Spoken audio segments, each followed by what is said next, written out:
ആയത്? 50 ജനുവരി 26. ഇന്ത്യയുടെ ആദ്യത്തെ പ്രധാനമന്ത്രി ജവഹർലാൽ നെഹ്റു. ഇന്ത്യൻ ഭരണഘടനയുടെ ശില്പി എന്നറിയപ്പെടുന്നത്?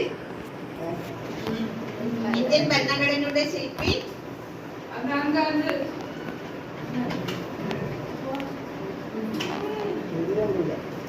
ഇന്ത്യൻ ഭരണഘടനയുടെ ശില്പി ഡോക്ടർ ബി.ആർ. അംബേദ്കർ എന്ന് പറയണം. ഇന്ത്യൻ ദേശീയ പതാകയുടെ നിറങ്ങളെ? കുങ്കുമം, വെള്ള, പച്ച. ഇന്ത്യൻ ദേശീയ പതാകയിലെ അലങ്കാരങ്ങളുടെ എണ്ണം?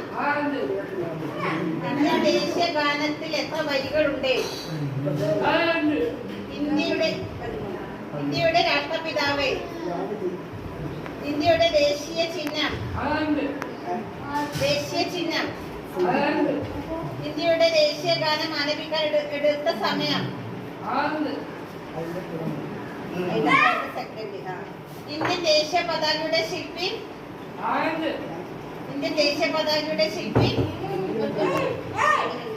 ഉപ്പു സത്യാഗ്രഹം നടന്ന വർഷം? 1030.